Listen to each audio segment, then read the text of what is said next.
Tonight, NBC5 investigates the number of go-arounds at the nation's airports. This is a routine event when pilots break off their landing approach because of an unsafe condition. Now, the most recent last-second maneuver, the one you're seeing here on this video at Midway Airport in Chicago, was where a Southwest Airlines passenger jet was forced to abort a landing yesterday and make a sudden climb skyward. Investigative reporter Chuck Goudie joins us now with details, with a growing concern, this growing safety concern about this, something, you don't really think about until you start seeing this. Well, the video is pretty potent. It sure is. It is. What happened at Midway Airport is known as a near miss in the aviation business, but you only have to see this video to realize the Midway occurrence is better called a near collision. By whatever name, though, these incidents are frightening for passengers, a challenge for crew members, and are happening more often, according to data gathered by NBC Chicago. Cross hold short hotel, flight jet 560. Flight jet 560, your instructions are to hold short of runway 31 center. Control tower recordings tonight point to a confused cockpit crew on the small private jet, a flex jet crew that then ignored verbal directions and, according to the chairman of the National Transportation Safety Board, made a near catastrophic crossing of an active runway, causing the inbound Southwest plane to abort landing and go airborne again, a move known as a go-around.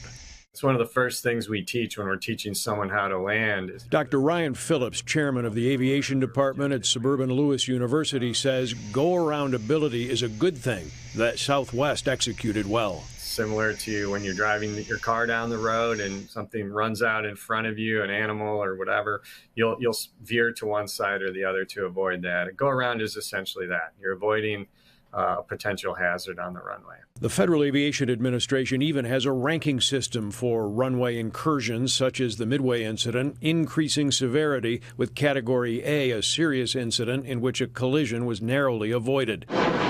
NBC5 Investigates has found the most recent FAA data revealing about a 7.5% increase in aircraft go-arounds for all reasons, including runway near collisions. Such go-around safety maneuvers happen regularly, once in every 250 landings, according to FAA data. The agency currently operates a runway incursion mitigation program at more than 100 top U.S. airports. Oddly, though, Midway is not part of the program. It's essentially a mile square. It's surrounded by neighborhoods. And the runway configuration there is unique, where you have to cross other runways to get to the one that is active.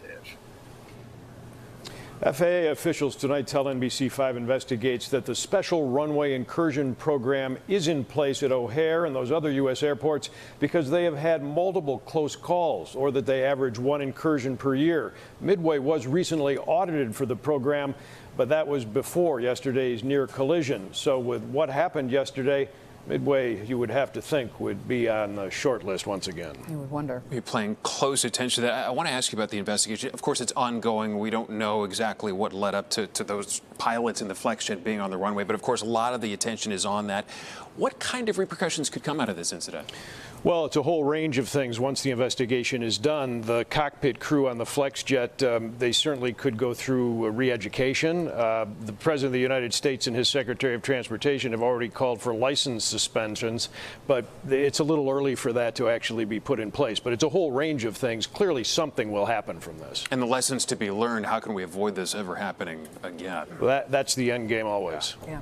Right. Thanks so much. Thank you, Chuck. Appreciate it.